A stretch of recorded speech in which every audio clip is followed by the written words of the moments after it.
What's up, honest Potters? Potters. I don't know. Hi, guys. I'm so nervous. I never intro these episodes. My name's Shara You're and doing great. I'm here with the host of the Honest Pod, the one and the only, Karrie Garcia.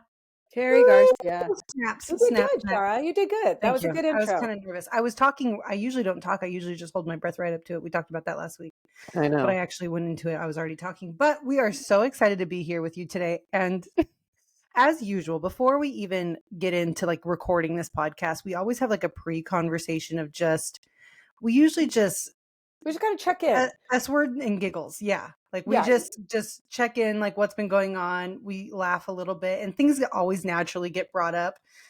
And before we started our conversation, I was on, of course, I feel like the fact that I'm on TikTok comes up every single podcast. And I guess whatever. Here You we have are. your ear to the ground. And I do here's have the my ear to the ground. deal. Kind of went viral recently, so look at me go. Oh, sorry. You did on TikTok? Yes. And it was okay because I made a TikTok that, do you remember when waist trainers were a thing?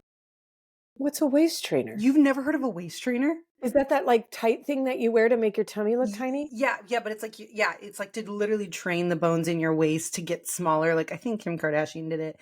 Anyways, it was a huge thing for a while. Oh. And so, but people were like up in arms about the fact that like, does this even really work or is this placebo or whatever? You know what I mean? Right. And so I just went on TikTok and I was like, I've done my own science and my own research on the back end. Because the reason I personally know that it works is because I've been wearing my wedding ring for 3 years nonstop every day. And when I take it off, I have a cute little waist on my ring finger. It's a cute little Coke bottle waist. And so I know that if it's going to work for my finger, it's probably going to work for your body. People really liked that concept. Science. That's science right there. In the search bar of TikTok is the word just science. Like they put me in the science category. That's what our world has come to. That's science for our world. Science. Jesus help us. And I've never felt smarter as someone who only went to high school. I'm proud of you. Yeah, thank you. I appreciate that. But anyways, okay, so I also have like this really funny obsession with like watching people do trends, not dancing trends, none of that, but just like fashion trends or whatever. And Karrie doesn't really like get involved in this kind of stuff, nor does she really know about them. And some of them to an outsider's perspective would be quite shocking. So what I did is before I compiled a list of things of trends that I've seen that I wanted to ask you about just to get your thoughts on it. Gosh. And we never edit this podcast, but we might have to edit. Dude. Because some of the ones that I'm just like, I'm very curious as an outsider perspective, like that's a trend. I'm an old lady, got it. Because I feel that way. Because I'm 31, but I'm like children. I mean, guys, like, are we really doing this? Okay. So I'm going to start with the major one. That was a big switch starting in January. You heard it here first. We kind of covered something similar. So in 2023, the clean girl aesthetic was all the rage. Minimal makeup, like all the skincare, just barely even mascara, like a cute little lip gloss and like just clean girl. Love it. You know what I mean? Love it. Oh, you do love it. You love it. Roma's thriving. Roma is 13 and it was wonderful because she doesn't look like a hooker at 13 years old. She looks like a cute little girl. So I was here for that cute trend. Little girl with skincare. Yeah. Okay. So, but we've exited that. Clean girl is out. And you want to know what's in? Do you know what's in? Mob wife. Blue eyeshadow. Mob. I did know this. You did know why this? I knew this? Because Jen Jones was wearing, if you guys don't know Jen Jones, but Jen Jones is my friend. You can go follow her, Jen Jones ×4. She wears all these furs and stuff because Jen's always doing the most. And I said, wow, you're really going for that. She goes, it's my mob wife era. And ever since she said that on my page, everything is, I am a born mob wife. I feel this. I've got leopard, I've got fur. Okay, but that's my issue as a 31-year-old is I'm like, I don't know what kind of mob wife that like the younger generation is thinking of. Like if there's one particular person that they see in their brain, but if anyone who's like in our age bracket, I don't know if you watch the show Mob Wives, which is like a reality show. Yeah, that is. I don't know if anyone is wanting to mimic any part of that show. The style, the amount of injections. They really are doing the most. It's just like a totally different vibe. And I'm like, okay, I don't know what mob wife means, but I want no part of that. But people are really embracing it. And I'm like, this is crazy. How do you go from clean girl aesthetic to literally the opposite? Like that We just can't take it. We just really need to be showing up. How do I feel about it? I am 100% here for this because I love a good hardcore extra moment. Like I Yes, you want to do. You walk out. always have. I do. I want to Yes. walk out of my house. Now today I'm wearing a I'm fine, it's fine, everything's fine t-shirt, no makeup and a baseball cap. You're welcome, YouTube. But on the days where I feel like getting fancy, fancy pants, I want to walk out in my pleather leather pants and a leopard fur jacket on with a red lip and a slicked back pony. And I you've always done am it and you've always rocked here it. for that. I'm here Yeah, for that. yeah.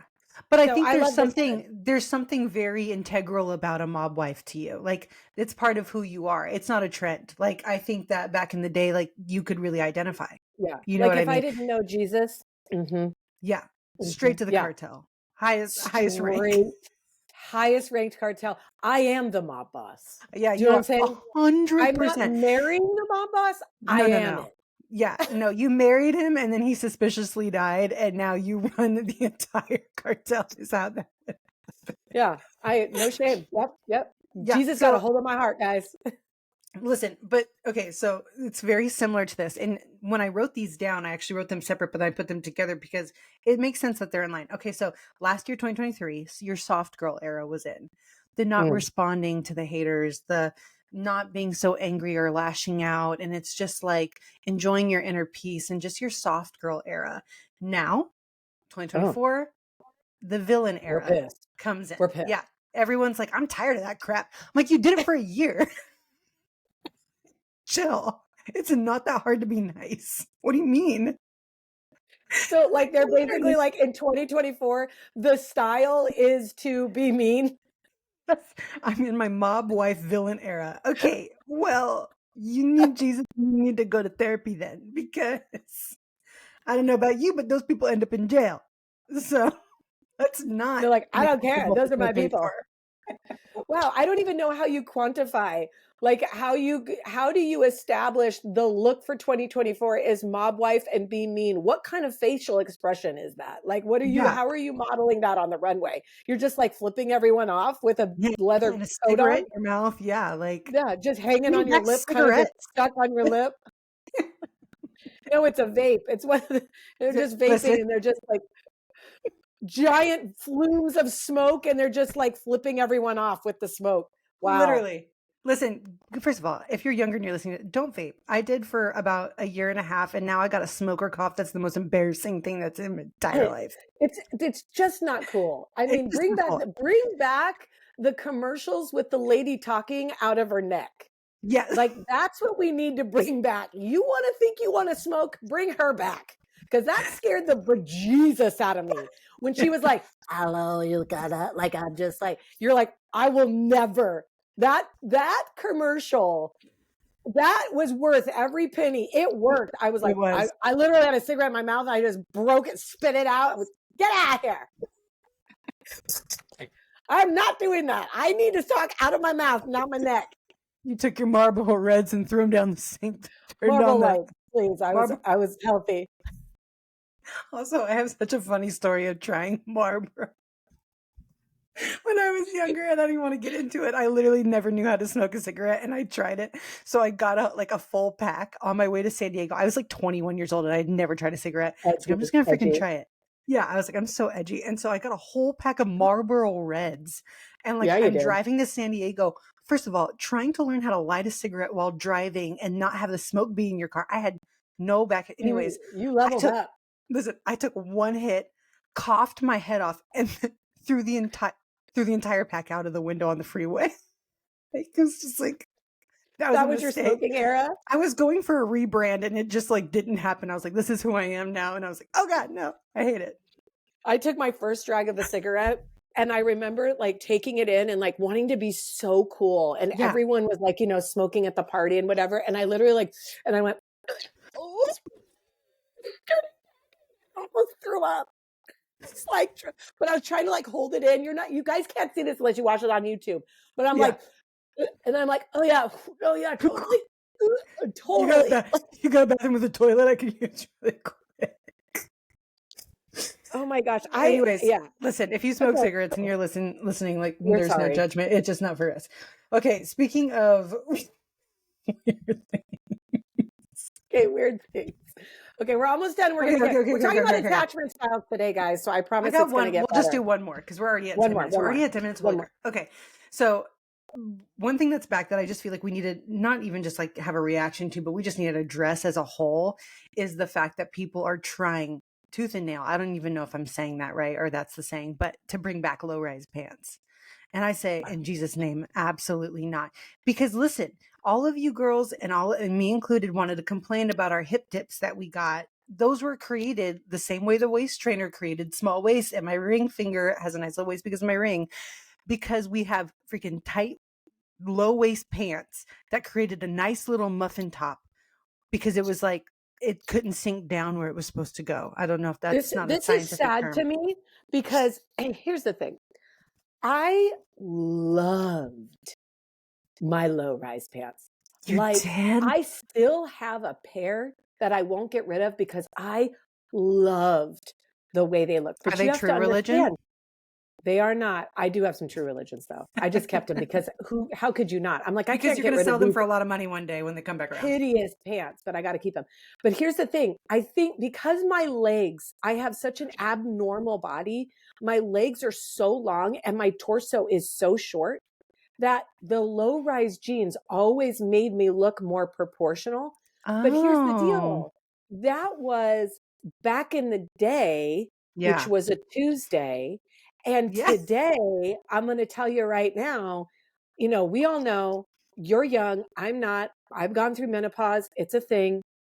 And there is now like a little tube that is never going away. And that little sucker will ride on the top of that low rise. Yep. It will Yep. make its home there. I remember when my daughter was a baby and she had like little rolls and you'd have to go in and clean like their neck and the rolls. You'd have to do that with my tummy if I wore low rise Wait, pants. You'd what? have There to. was baby dolls that you had to clean the No, rolls of my the baby baby, dolls? my child. Like, when they have rolls I and you think have my to go brain in just with their said, oh yeah, neck. yeah. Okay. Sorry. I think my brain just turned off there for a second. You were I was, imagining my I fupa was like, hanging over what my. kind of realistic dolls are they having out there these days? This is crazy. You have to go in there No. and clean. And I just think that would happen. And I wonder, this is my question, Shara. Yeah. Is the fashion, and then we got to move on, but is Yeah. the fashion low rise jeans and still keeping the crop top? Yes, Because dude. that is rough. Listen, that's like from groin to chest is being exposed. Like truly, like I can see your kibbles and bits coming out your low rise pants. And I'm like, does the hair not grow there? I have to shave my happy trail every day. And you want me to wear low rise jeans? Are you kidding me? You're high on drugs if you think that that's what I'm going to do. No one's listening to this No one's podcast listening. No one's anymore. listening. And this is not going to transition well because it has nothing to do with what we're talking about today. It was just more I of a know. But curiosity I kills the mean, cat. but And here we here's the are. thing. And sometimes you just need a day. I was stressed today. So I was just stressed. I'm planning this trip for Europe. We're going to Europe Oh, for 6 yeah. weeks and backpacking through Europe for 6 weeks. And it's just a very stressful. There's just a lot going on. And so, I needed a good laugh. Maybe our Good. listeners did too. Maybe Yeah. our listeners maybe they're not laughing at all. Maybe we're getting boycotted like the He Is Just Do It campaign or whatever, He Is He With is Us or just do it. whatever Did it you is. just put Nike and a Christian campaign together? I don't know it. I don't know it. Jesus and But Nike come together. if you are curious about why you're here, Yeah. you're always going to get two things from us. Hopefully, a silly goose time. That's Silly what goose we're time hoping for. always. And also some deep, good conversation around some trauma informed, biblically sound, spirit filled, honest conversations. That's what we're hoping for. So What a today, jump. yeah, right? I did it. I did it. I know. We're wrapping up a series for our February, month of February. And we're wrapping it up around how our story impacts the way we first love ourselves, then love God, and then love others. If you've not got a chance to listen to those, go back and listen to those, because what we're going to do today is we're going to kind of try to understand a little bit more about how our attachment, how we learned how to love from our family of origin, is impacting those three areas by kind of discovering what psychology would put into a classification around attachment styles, that there is four basic attachment styles, and that this is how you kind of love through this grid. And then we're going to talk a little bit about how you can begin to move out of these attachment styles into a secure attachment style. So let's dive in. Okay. You ready? Yeah, let's do it. All right. All right. So the best attachment style is secure attachment. And the secure attachment is really, you can have a secure attachment or at least vacillate between secure attachment and a other attachment style. If you had attunement and containment and repair about 50% of the time as a child, which is really great news for me as a parent. Really sad news for the fact that I did not have secure attachment. Secure is not a part of my childhood. That is not. Word. So when I took the test, I was like, well, I can already tell you right now that I'm going to not score high on the secure attachment. You can go on and take a test. There's many of them online where you can find out your secure or your attachment style. But the reason why this is important is because you need to understand there is a way in which you love God, and even within others, and even really within yourself, that cloud the way you can love freely. So these other three attachment styles are coming from loving or attaching, connecting through a wounded place. And so we want to look at that because our goal is to really come into alignment with who God created us to be. And who God created us to be is actually securely attached. That is who God created us to be. If we look at the garden, we look at Adam and Eve, they were securely attached. It wasn't until they were, that sin entered the garden through their act of disobedience, that the attachment styles or how they, sin came in, and that affected the way that they saw themselves and they saw God. Yeah. And that carries on down. So is attachment style in essence a biblical concept? No, it's a psychological concept, but it's the psychosis or psychology of trying to help us understand where we've gone off of the path that God has for us, like who God actually created us to be. And the goal is to get back to be securely attached, and not securely attached with our family of origin, but to be securely attached in who God says we are, that we can work and love from a place of worth, not for it, and that we can actually love others from a place of security, of like, hey, even if you're not loving me, or even if I, something is off, I'm secure enough in who God has created me to be that I can actually decipher what's happening in this relationship. I can make better choices. I can communicate better. I can heal from this place. So let's dive in. So there's secure attachment. They're securely attached. There's many kind of different names, but basically it's ambivalent or anxious attachment. There is avoidant attachment or dismissive, and then there's disorganized attachment. So and you can have multiple. Yes, but you usually have one that is more dominant than the other.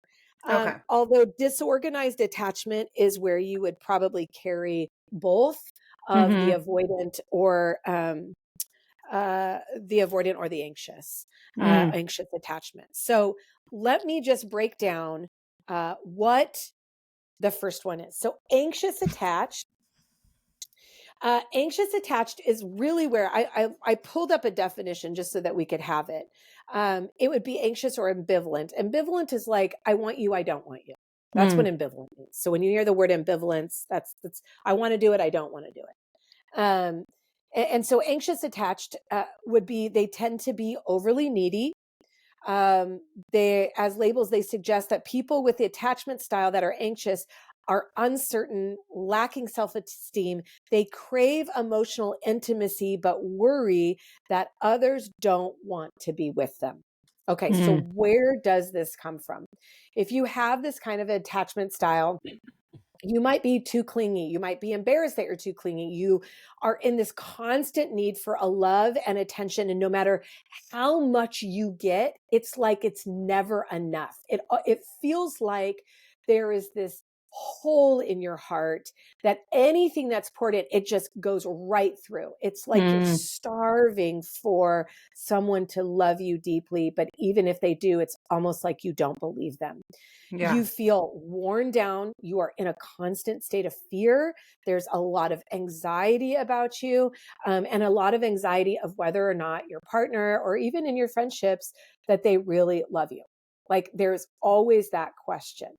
Um, And then that then can manifest depending on where you lean in those moments of um like where you're needing assurance, right? So like if your tendency is to lean Mhm. into anger, that can come out like you're really angry towards the people that you love, or you're really hurt by the people you love. Like can it manifest in that way? Yes, it's gonna come out probably in more of like a bigger, a more expressive, a more like you can be a really strong people pleaser, codependent, a Gotcha. very like I am so needy. And really it's likely that you had a parent or a caregiver who was inconsistent. So Mm, they would engage with you and respond to your needs, but then other times they were unavailable or really distracted. They were inconsistent. They may have left you feeling anxious or uncertain, whether like your needs were actually going to be cared for, whether they were going to put you first. They didn't provide a model that created a secure I am for you. I am with you. They were kind of there. They would provide a lot of your needs. And then the next moment they would pull their love away or they mm. wouldn't be available. They were really distracted with something else. So this could Okay. be a mom that really loved you, but also was in an environment that was making her quite preoccupied because it was traumatic environment or she was a single mom and wasn't around and had to work all the time. So you Gotcha. just never knew what you were going to get. You never knew Okay. if she was going to be there. You never knew. So you might be anxious attached if you crave feelings of wanting closeness and intimacy with a significant other, but you struggle to feel that you can really trust them or rely on anybody. So you Mm. really want to be with them, but you really don't trust that they're going to be there. Um, Interesting. Huh. yeah. So some other things, you have a difficulty understanding boundaries. You view space when someone provides boundaries, you see that as a threat rather than just like a Okay. healthy boundary. You're like all of a sudden like, okay, see, I knew it. You don't want So to I be was just around about me. to ask that. So do you end up tending to lean towards creating your own narrative that confirms that people aren't reliable and inconsistent? Like you look for that and almost set Yes. people up for that? Yeah. And you Okay. really are looking at your self-worth going, um, I don't have a self-worth. So anything that's going to make me feel worthy is dependent upon the relationship basically telling me I'm okay, Okay. uh, Gotcha. making me feel okay. You can feel really jealous. You feel really guilty. You can be quite controlling. These are just some of the things. So you might look at this and go, okay, basically you're anxious in the relationships that you're in with a constant narrative that says they're probably going to leave. I'm probably too much. And I am so wanting them to love me, but I don't know how to show that. And when I do show it, it comes out really kind of needy or overly like people pleasing. Like I'm just going to do Okay. everything for you. So you kind of lose this sense of autonomy. It can kind of be one or the other. So I'm going to Okay. pause there. What do you kind of, what's coming up for you? What are you kind of hearing in that one? Oh, I'm just curious. I thought I was anxiously attached, but I don't super identify with that anymore. And I know that we're going to get into the fact that these can change and you can grow Yes. and, um but for a while I definitely think that I leaned anxious attachment. So yeah, that's why I'm just asking questions cuz I'm kind of listening and being like, "Oh, yes. Oh, no. Oh, yes." You know Okay. what I mean? But so So, far you're tracking with what it is. tracking. Yeah. Got it. All right, let's go into the next one. The next one is avoidant attachment. So here's the definition for this. Adults with avoidant, dismissive, insecure attachment styles are the opposite of those who are ambivalent or anxious. Instead of craving intimacy, they're so weary of closeness, they try to avoid emotional connection with others. They'd rather not rely on others or have others rely on them. So, what are some of the places when it comes to this? When this has happened, if you had a primary caregiver who was really unavailable, constantly rejecting you during your infancy, probably you don't remember this, but wasn't picking you up. Your needs were never regularly or predictably met by your caregiver. You were kind of on your own. No one is coming. I'll say this also about an anxious attachment. And this is a little bit of a deeper dive. We definitely go into this in our certificate program. We'll put that link for the certificate program in the show notes. But in our level 2, which is a prerequisite for our cert program, we go in a lot into attachment styles because they're really, really important for how you interact and really how you sit with other people. But anxious attachment can also come in. That's the one I was just talking about. When a parent used you or needed you for their emotional caretaking, you kind of became the surrogate spouse. So there was an Oh, like a issue between, triangulation thing, right? yes, right. Yeah. So you became, there was a problem in the marriage, husband, wife are not doing well. That intimacy has to go somewhere. And oftentimes it goes to the children. And if that one child, the one child that was the emotional caretaker for the parent, they can become very anxious attached because how they feel love is when they're being used, when Mm. they're being used as a place of like, I'm constantly being used or consumed. You need me, you need me, you need me. Gotcha. Okay. And so that can create that. So on the flip side of that, we have, like I said, the avoidant attachment. Well, that's when a parent is really distant. You have now learned how to self-soothe yourself. So you have learned that like no one's coming. I have to soothe myself. Basically, it's up to me. If it'll be, it's up to me. This shows in avoiding intimacy. You really want independence and not a healthy set of independence, but like truly like almost like you have a castle and you live in this castle and there's a moat around you and no one, Mm. like you come out, but Yeah. no one's allowed to come in. Gotcha. So there, and yet there's a distress, there's a war within the person that is avoidant attached, because actually they do want intimacy. They just actually don't even know how to ask for it. And they are terrified that if they give it, no, if they open themselves, no one's going to be there. And the Mm. flip side can be true as well. Just like I talked about, in the last one, when a parent uses them, it can also create. So when you're triangulated, we're not going to get into that today, but when you've become the surrogate spouse, the emotional caretaker, it can make you anxious attached. Like, this is what I need to feel loved. Is someone needs to need me, or I'm so sick of being consumed and being used for what I can give to the parent that they just shut off and become avoidant. But both of these styles are in a war constantly Yeah. because they both want intimacy and they both want true connection. But one is so overbearing that it often pushes people away because it does feel like I can never meet the needs that you want.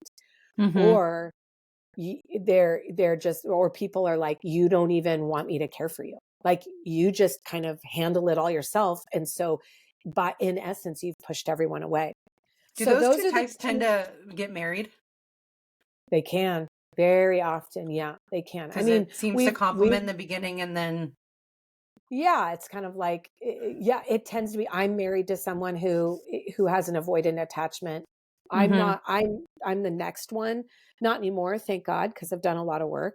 But Mario is avoidant attached, but he's done a ton of work too. Yeah. So you can move to secure attachment, but they do tend to. But I've worked with couples that have both avoidant, which Mm. it's like, oh, we have a great marriage, and like really, it's like, they don't, because Oh, no one's interesting. talking.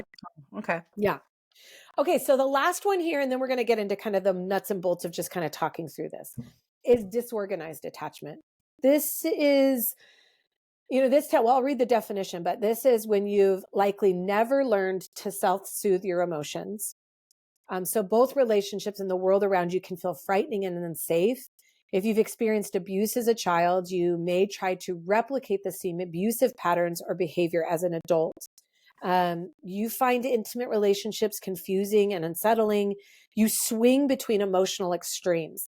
I love people. I want people. I don't want anybody. And but it goes from like love to hate, right? Mm, It's really like more of a place of a more dramatic swing. You can tend to be really insensitive towards your partner, selfish, controlling, untrusting, which can lead to explosive or even abusive behavior yourself. And you can be just as hard on yourself as you are on others. This could portray itself in antisocial, negative behavior patterns, alcohol abuse, drugs, aggressive violence behavior.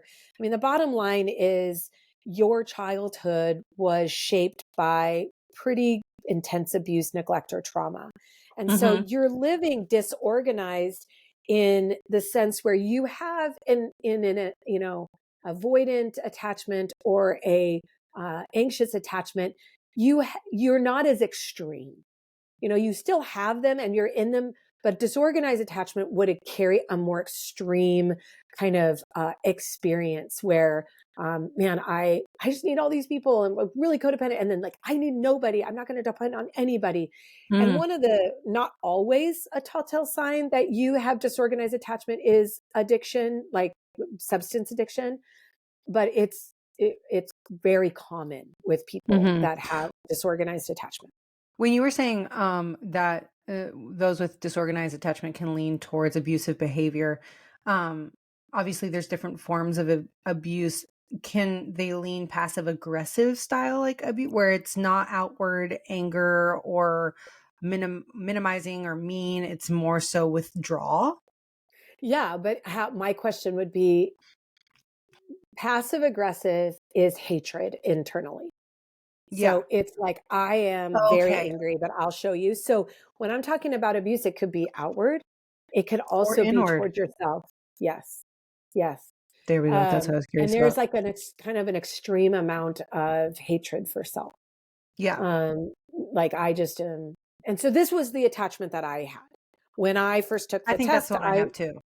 I was Yeah. disorganized, detached, and was shocking, to be honest with you, to sit and go, it was kind of telling in a way because I so minimize my story to the nth degree. Like, it's not that big of a deal. Yeah, I mean, my parents didn't really interact, and my mom committed suicide, and she had an eating disorder, and my dad was kind of gone doing ministry a lot, and but we were fine. Mhm. Like it was fine. It is I good. Yeah, I mean, I was a drug addict for 10 years, but what kids don't do drugs? Well, look at me A now. lot of kids don't do drugs.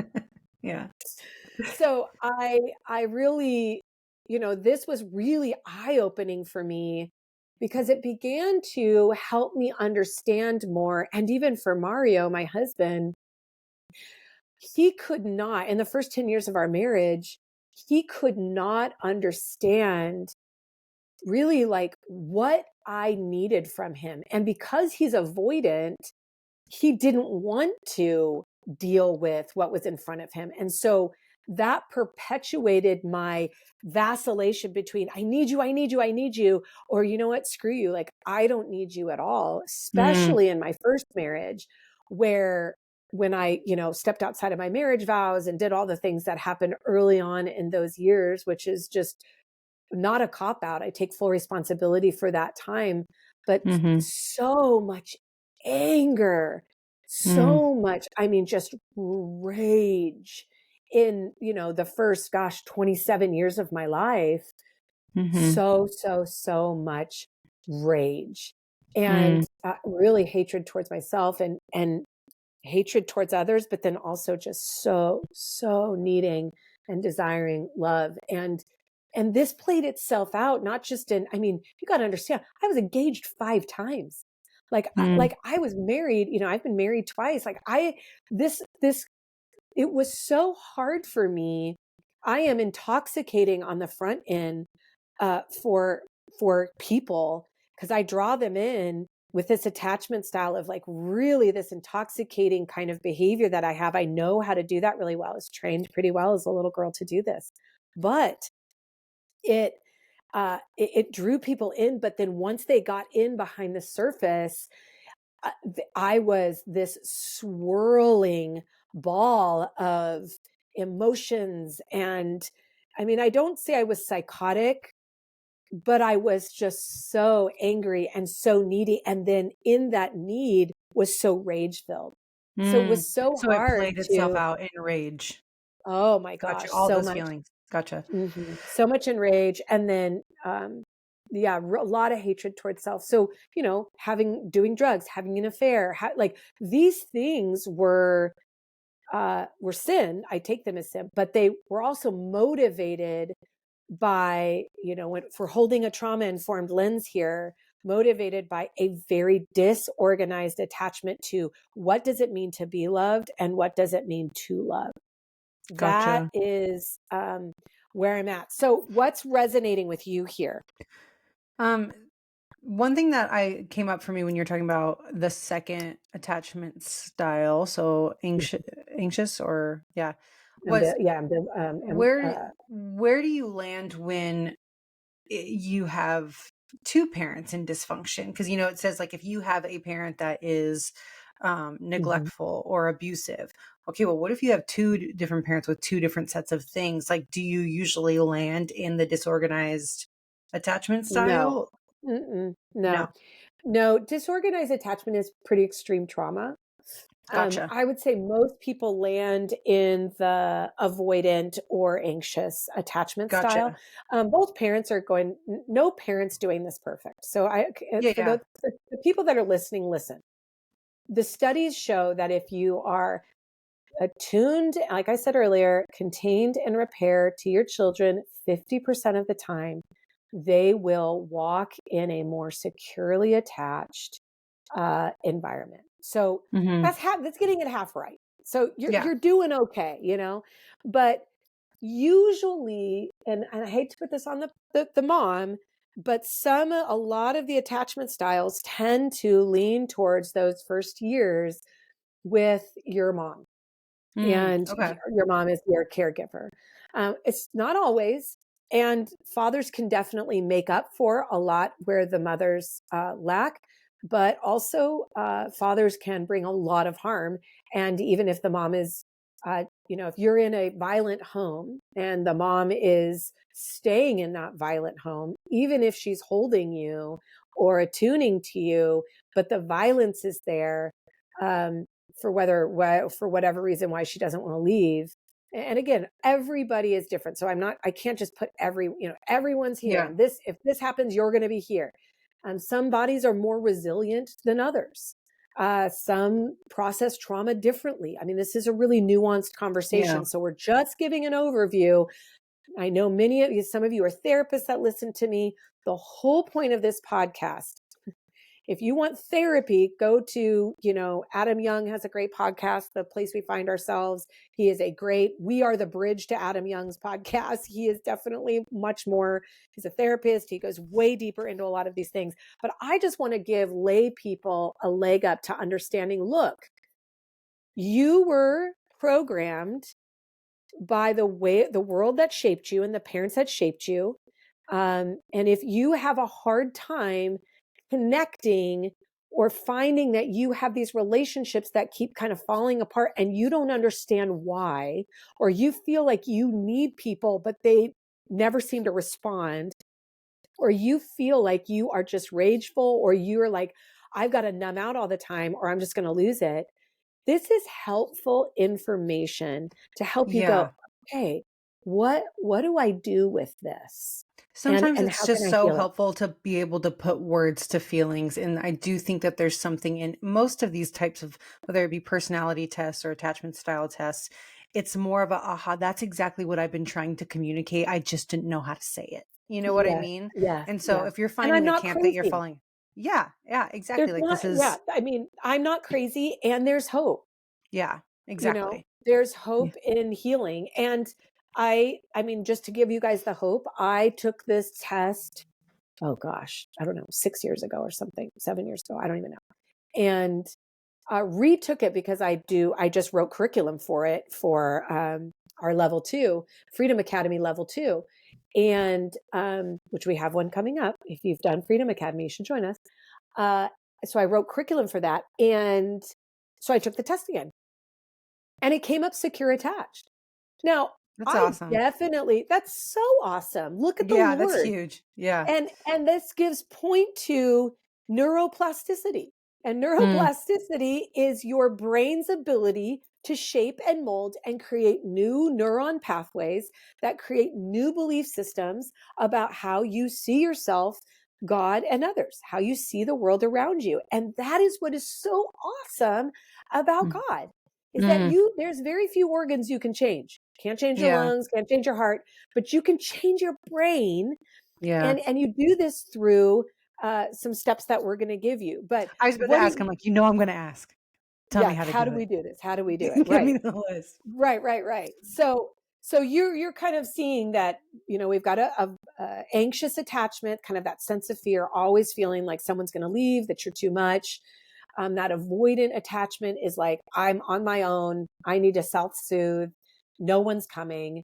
And you can vacillate between the two, but there's probably one that you kind of tend to lean into more. Don't work too hard. Don't try to just put yourself in a camp. The reality is that you'll probably need some work. And the good news is that it's not separate work for each individual attachment. Let me say that again. It's Wait, not what? separate work. So this means that if you're avoidant attachment, there's a set of what you do for avoidant attachment. If you're anxious attached, there's a set of things to do for anxious attachment. Disorganized, no, it's you do Across the these board. steps across the board. Oh, we love that. Yes, we do. So no matter where you are on this scale and you go, well, I don't know, maybe I'm this one, maybe I'm this one. Can I just tell you, just take a breath, my friend, take a breath, because that's, there it is. There it is. I'm Take in a this breath, with you because guys. that's right. Shara is here. She is listening. She's learning this with you for the first time. I am. That's what I'm saying. I'm right Um, here with you. yeah. So I found this to be very encouraging, because I am such a cerebral learner. Like, I am so cognitive, and have really worked hard to be in What my does that body, mean? meaning that I take in information through my head, and I need everything is in Okay, my head. So tell me great. the steps, tell me what to do. It's all in my head. My body does, who cares about my body? But my body actually is the one that brings a lot of good care. And so for me, this brought a lot of relief, that even if I couldn't figure out whatever the test came up, okay, I'm disorganized attachment. The test came up, I was like, well, what if I wasn't that? What if I took the test wrong? What if I'm really anxious attached? Is there 5 other steps for that I'm going to be missing? Am I going to have to do 10 Yeah. steps? Because you know what I'm saying? So the Yeah. answer is no. We can move from insecure attachments. So all 3 of those are an insecure attachment, moving towards secure attachment, through a couple of things. So one is, we want to improve our nonverbal communication skills. I had to write this out because I was like, I'm gonna talk about this too much, and I'm just gonna say what I wrote here. One of the most important lessons we can learn in attachment theory, this is what we learn in level 2, and in adult relationships, is that all of this happened much from sin and our primary caregiver. And a lot of what happened in our attachments was from nonverbal forms of communication. So Mm, remember, you were crying, mom didn't pick you up. Uh, hmm. you were sitting in the room and she was sitting in there and you needed her and she didn't come over, or vice versa with the father. Um, so we have to understand that at any age, developing how well we read, interpret, and communicate nonverbally can help improve and deepen your relationships with people. And you can learn to improve these skills by being present in the moment, learning to manage stress, and developing your emotional awareness. This is everything that we do at Freedom Academy. Mm, And all of our Freedom Academy 1 and 2, all of it really, is really learning what am I noticing in my body. mm, So a lot of times what we'll say is, how do you feel? I feel stressed. That's actually not the best question to ask. The best first question to ask is, what am I noticing in my body? Mm. Then what am I feeling? And this is going to allow you to have, this is why I said I'm so cerebral. Everything is Mhm. in my head. So we want it. And you talked about this last week, step 1, step 2, step 3, tell me what to do. The Mhm. problem is that we learn through nonverbal communication. So You, that interesting. that's how we learn. Your Mhm. sensations in your body, you actually don't get a thought in your head. You get a sensation in your body, and then it communicates to your brain whether you're safe or not. Your brain Wild. isn't telling you first. Mhm. So your when you get a sensation, you go down a dark alley. Your brain isn't going, it's not safe. Your body is sending signals up to your brain saying, we are sensing it's non-safe, non-verbal Mm. cues.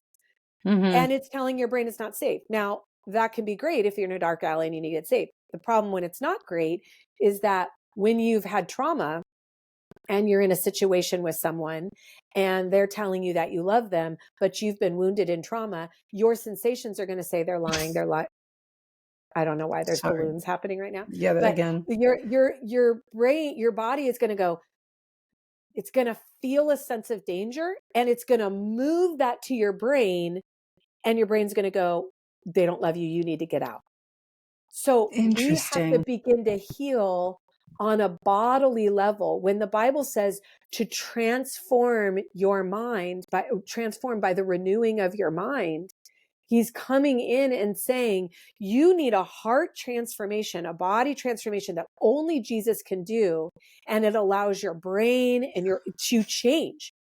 So just to clarify, you're Yeah. saying that the cues that your body has learned or your nonverbal cues that you've learned actually could be incorrect, and they're functioning from an unhealthy cue that was learned in a situation that is not applicable to today's situation, but it's still acting as if it is.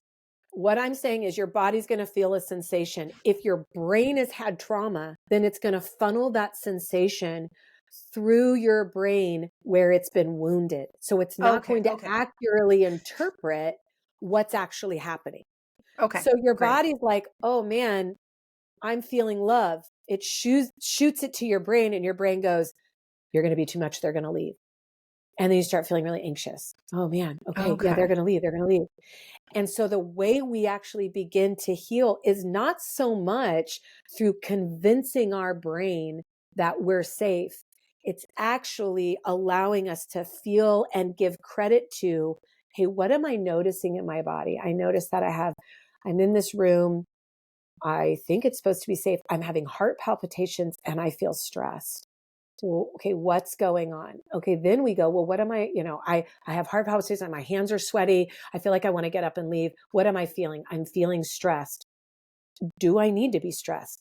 Okay, now we can start to work through looking Okay. at that and having more. And so some of that is having a Like better attuning emotion. to yourself, Yes, essentially. Yeah. absolutely.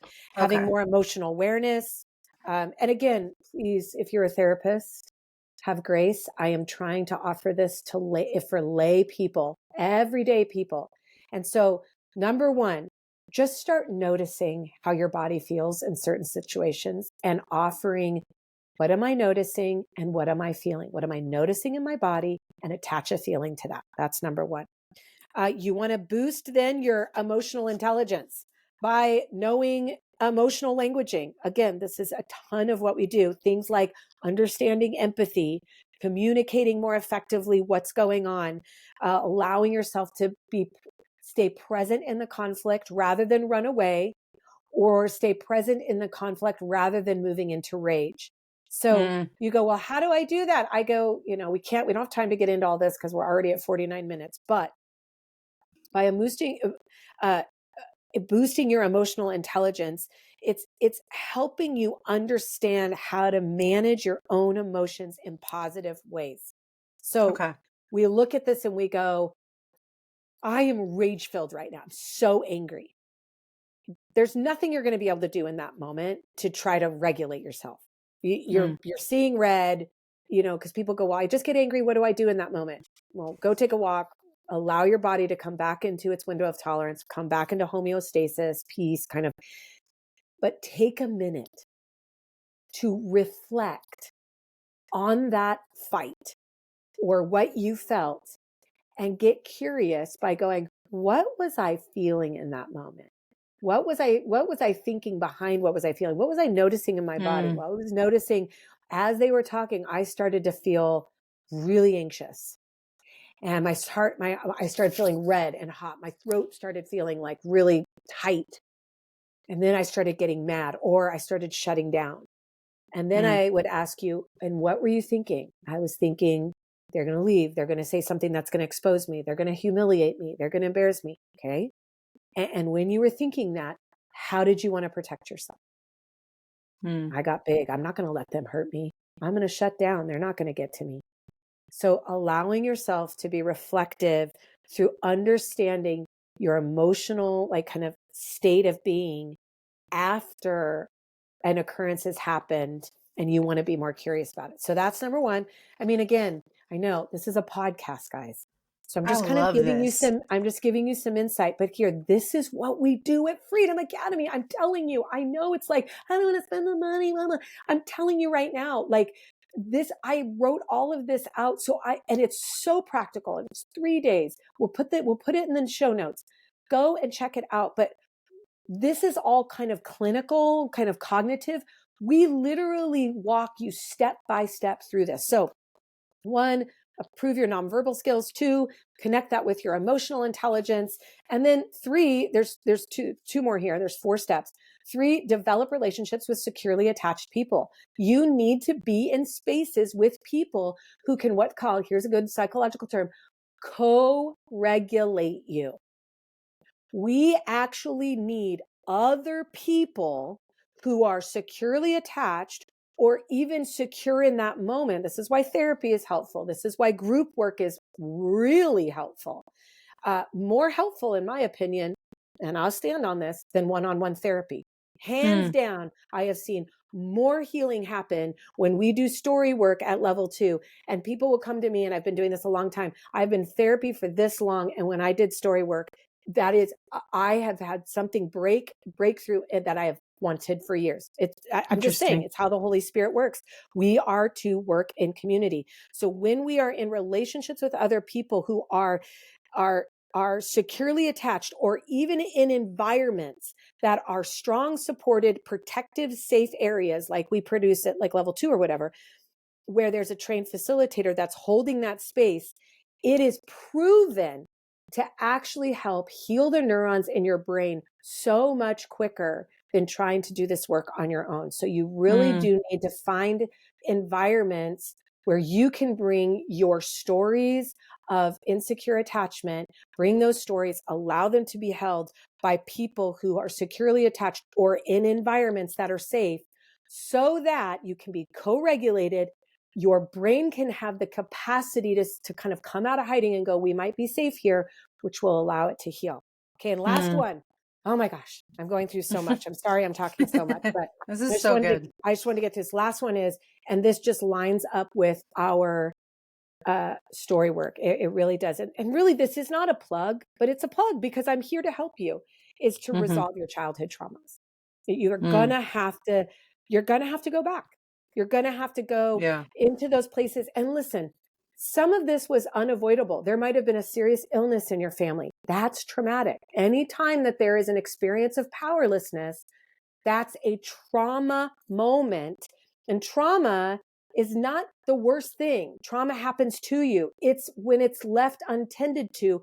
What we're dealing with is what it's now done inside of you. Mm-hmm. And so what we're doing by going back into those stories is we're, through the power of the Holy Spirit, his divine intervention and the creating of safe spaces, we're going and looking and showing where the enemy exploited and had opportunity. He's an opportunist to come in where there was not care, where there was not tending to, in some of those either big T trauma moments or small T trauma moments. And he's gone unnamed and unchallenged and just created a narrative. And we get to go back in and we get to bring healing. It's actually called sanctification, where we actually get to come back to who Christ intended us to be, who we were formed to be in our mother's womb before we were shaped by a fallen and broken world. So we've got to resolve. So So just to reiterate those 4 things, you have got to first be able to understand and start improving your nonverbal communication. What is your body feeling? What is your body sensing? Your body is powerful.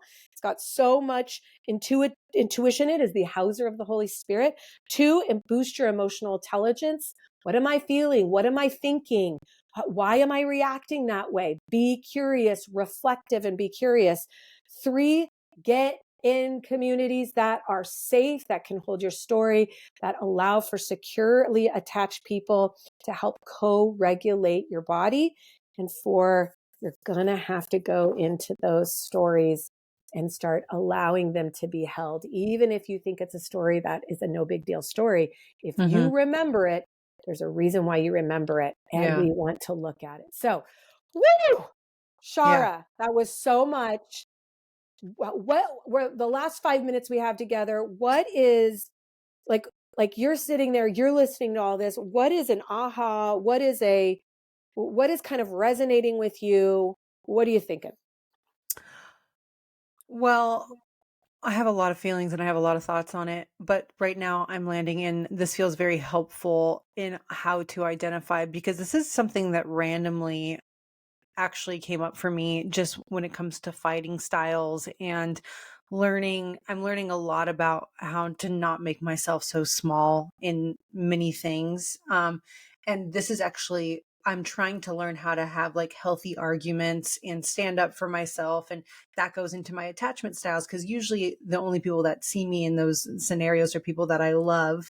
And Right. so my attachment style plays so deeply into those, but also how to I so struggle with regulating myself because that's what it's always been is I just have tried to regulate myself. I don't let anyone Mm-hmm. help regulate me. Mm-hmm. So I'm more so in the identifying period of trying to figure out like, okay, but that's so it's so helpful to me to be like, okay, what is my body feeling right now? I Mm-hmm. live in like such a constant state of fight or flight, like just always, and I've gotten a lot better at it, but I've never thought I go to my head, like you said. I'm like, if I can explain the feeling in my head and why I'm feeling this way, then I don't have to feel it. So I bypass the whole feeling always. So to know that Mm-hmm. that's actually the first place that we need to be looking at is in our bodies and where are we feeling this and what's going on. Move it to our heads. Where are we at? Where is this coming from? What am I feeling? And Mm-hmm. then because I just will try to bypass the entire emotion and go straight to, Mm-hmm. okay, this is okay. I'm scared. I'm scared of this. Okay, that you don't need to be scared of this. Okay, bye. Like, but it doesn't go Right. anywhere because I'm not feeling it. Yeah. I'm just And I mean, explaining. yeah, and right. Because what we said is your brain already has a neuron that is saying, whether we convince it or not, it's like, well, no, I have data to back up that this is not safe. So Yeah. I'm out of here. And Yeah. if we can understand that, what are we noticing before what are we feeling, noticing in our body, then our body's letting us know, like, it's sensing something. And this is where it's really like, it's so hard. I hate using never, but it's almost never that you can heal this by yourself Mm. because you actually have to have another body. Our bodies were made to be soothed by others.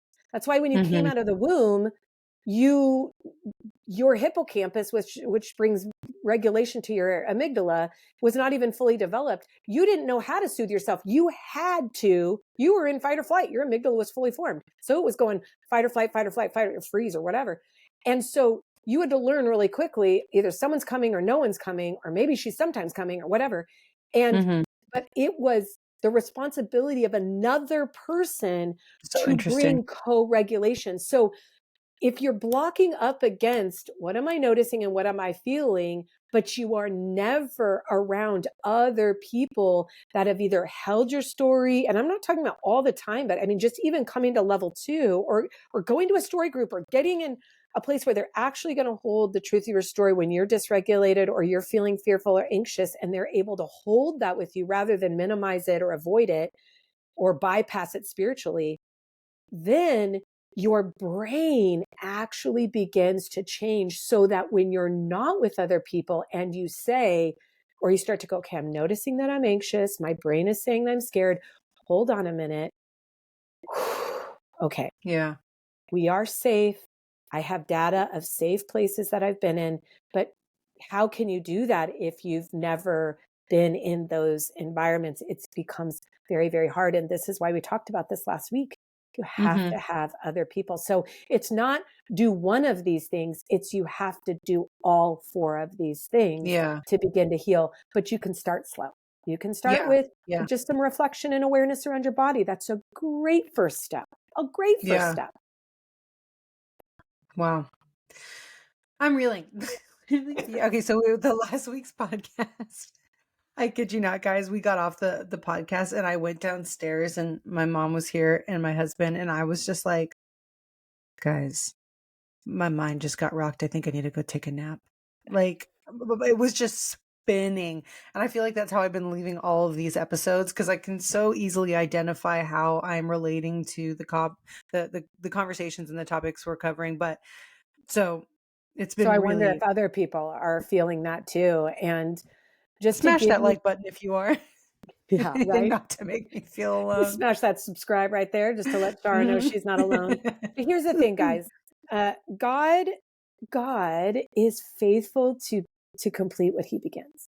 He just really is. And I know we've gone over an hour here, but let me just give you the last like minute here of just saying, listen, he designed you to heal.